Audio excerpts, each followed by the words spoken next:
Assalamualaikum warahmatullahi wabarakatuh.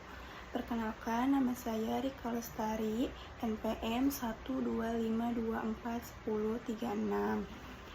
Mata kuliah Pengaudit 1 dan Praktik. Di sini saya ingin mempresentasikan hasil karya sendiri. Pertanyaan yang ke-1, jelaskan peran, fungsi, dan yurisdiksi dari 3 pilar utama dalam ekosistem audit Indonesia. Otoritas Jasa Keuangan (OJK), Pusat Pembinaan Profesi Keuangan, dan Institut Akuntan Publik Indonesia. Gunakan contoh-contoh spesifik dari tindakan dan sanksi yang mereka ambil dalam kasus PT Garuda Indonesia untuk mengilustrasikan bagaimana mereka berinteraksi dan berkoordinasi dalam menegakkan akuntabilitas. Jawaban yang ke-1, analisis ekosistem regulasi. Dalam ekosistem audit Indonesia ada 3 lembaga utama yang berperan penting, yaitu Otoritas Jasa Keuangan, Pusat Pembinaan Profesi Keuangan, dan Institut Akuntan Publik Indonesia. Ketiganya punya peran dan fungsinya berbeda-beda, tetapi saling berkaitan dalam menjaga akuntabilitas laporan keuangan dan integritas profesi akuntan publik. OJK berfungsi sebagai lembaga negara independen, yaitu memiliki tugas dan wewenang peraturan, pengawasan, pengaturan, dan penyidikan terhadap keseluruhan kegiatan di sektor jasa keuangan, termasuk pasar modal. Perannya secara langsung sejajar dengan fungsi Securities and Exchange Commission yang ada di Amerika Serikat, bertugas memastikan investor menerima informasi yang andal. P2PK berada di bawah Kementerian Keuangan yang bertugas merumuskan kebijakan, melakukan pembinaan, pengembangan, dan pengawasan terhadap profesi keuangan, terutama akuntan publik dan kantor akuntan publik.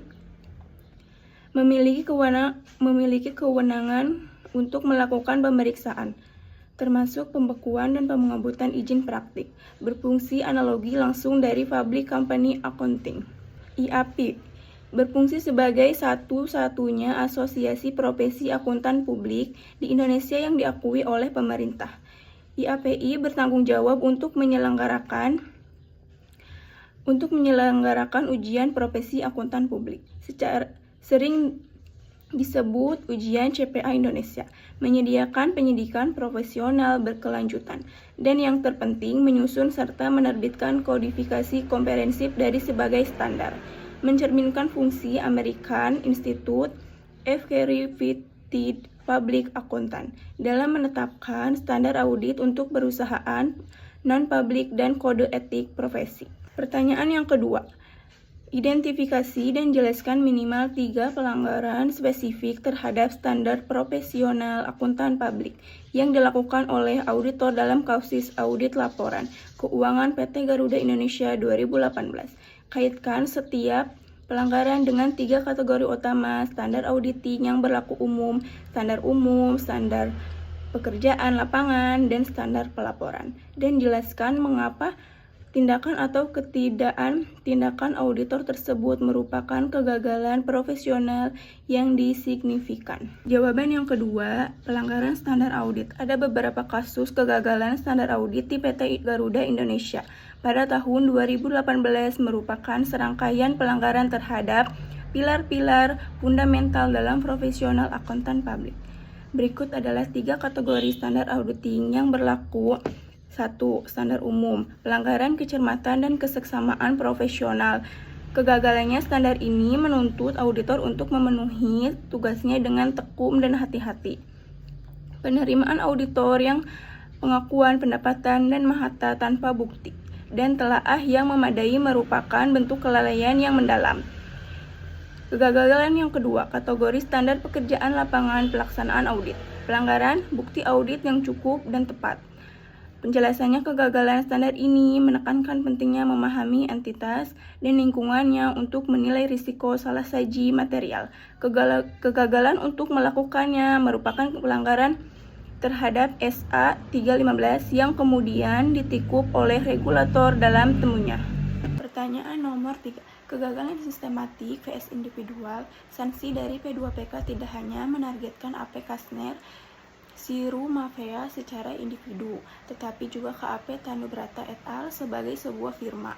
Analisislah mengapa kegagalan audit ini dianggap sebagai masalah sistematik di tingkat firma, bukan hanya pengendalian mutu dan bagaimana elemen-elemennya seperti konsultasi, pelaksanaan, perikatan, dan tanggung jawab kepemimpinan seharusnya dapat mencegah kegagalan audit ini terjadi. Jawaban nomor 3, kegagalan sistematik dan kegagalan individual.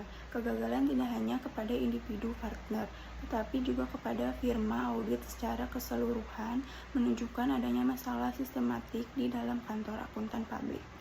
Hasil pemeriksaan menemukan bahwa KAP Tanubrata telah gagal menerapkan sistem pengendalian mutunya secara optimal, khususnya terkait elemen konsultasi untuk isu-isu yang kompleks dan kontroversial.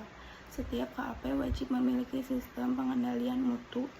Elemen penting dalam SMP 1. Pelaksanaan perikatan dan tanggung jawab kepemimpinan. Pemimpin firma harus menekankan pentingnya integritas. 2. Pelaksanaan perikatan memerlukan pertimbangan profesional secara otomatis. 3. Konsultasi. Setiap perikatan audit berisiko tinggi wajib dikonsultasikan dengan partner teknis atau pihak ahli. 4.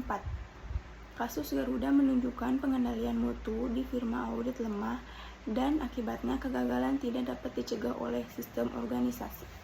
Pertanyaan nomor 4. Diskusikan pentingnya peran Dewan Komisaris yang independen dan Komite Audit sebagai bagian dari ekosistem akuntabilitas.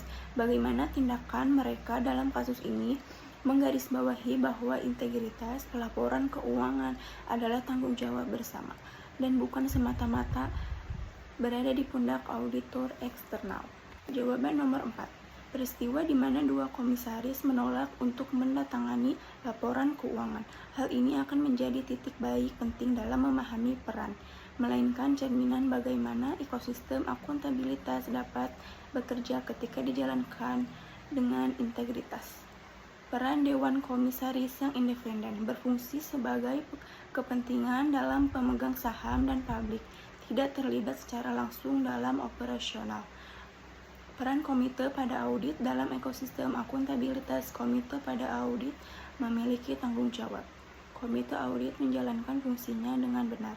Jika komite audit aktif, mereka bisa memperkuat komisaris independen dan mempercepat deteksinya sebuah masalah. Integritas pelaporan atau tanggung jawab bersama. Integritas laporan keuangan bukan hanya tentang tanggung jawab.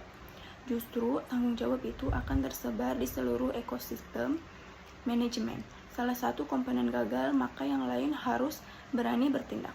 Contoh bisa menjadi sebuah banteng dalam suatu kepercayaan publik.